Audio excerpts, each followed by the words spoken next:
Writing a piece of history, the engine pulling this train was the Gimble Flyer from the 1939 World's Fair.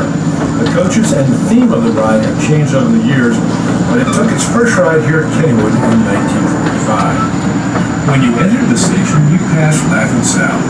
She was bought in 1941 for the Laugh in the Dark ride and moved here in the mid-1960s. But I guess we should start from the beginning. Kennywood was founded in 1898 as a small trolley park near Pittsburgh. The park was established by the Monongah Hill Street Railway Company, which was owned and operated by Andrew Mellon. The cafeteria building and the Carousel Food Court are the only two remaining structures from that period. In 1906, the park was sold to two families. Those same families owned and operated the park into the 21st century.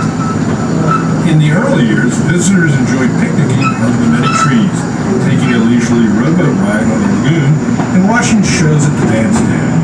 The favorite attraction in those days were the dance hall and the Speedo Plane roller coaster, along with our oldest operated ride, the Old Mill, built in 1902, and our oldest flat ride, the Whip, built in 1919. During the Roaring 20s, Kennywood added some popular rides that you can still take a ride on today.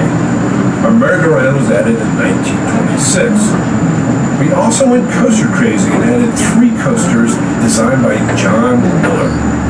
The Jackrabbit, Racer, and Pippin all use the natural topography of the land, and each has its own uniqueness. This was also the decade that the famous Kennywood arrows were first seen to help travelers find the park. In 1930, Harry Traber designed 2 new rides for the park, the Auto Race and the Laugh-In Dark. These would prove to be the last new additions for many years as the Great Depression hit the country.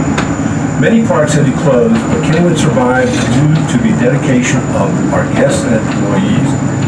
Admission was free in those days, and many people spent their days at the swimming pool, playing skee-ball in the Penny Arcade, or dancing in the dance hall. There was also many live radio broadcasts which brought in popular big band orchestras and other local personalities. Eventually, the Depression subsided, and in 1936, Kennywood built a new walk-through dark ride, Noah's Ark. Ironically, this was also the year of the Great Flood of Pittsburgh. Out of the Depression and into the war era, World War II was the driving force in the 1940s. Kennywood's own radio station, The Voice of Kennywood, would broadcast the news from the front lines of the war from the Tower Refreshment Stand in the middle of the park. The 40s also saw the addition of classic rides like the Silver Rocket Ships and the Little Dipper roller coaster. As the nation entered the television age of the 1950s, so did Kennywood. Our band shell became host to many celebrities of the day: the Three Stooges, Clarabelle the Clown from the Howdy Doody Show, and the legend himself, the Lone Ranger, to name just a few. The decade saw the addition of the Floral Clock, a brand new game called Fascination, and our Fall Fantasy Parade. The 1960s and 70s were challenging times for Kennywood. With the emergence of theme parks, Kennywood had to make changes to compete. We saw the addition of the popular gas-powered Turnpike ride in 1966.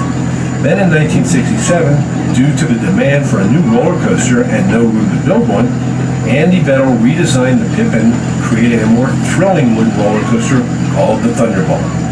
In 1975, Kennywood made the decision to build our first $1 million ride, the Log Jammer. This helped launch us into a new era. We also decided to retire the popular characters of Henry and Howdy Doody and create our own character, Kenny Kangaroo. Maybe the most important addition to the park in this era was the Potato Patch and its world-class French fries. We opened in the 80s with our first looping coaster, the Laser Loop. We added many other rides to our lineup, including the Pirate, the Byron Curve, and the Wave Swinger.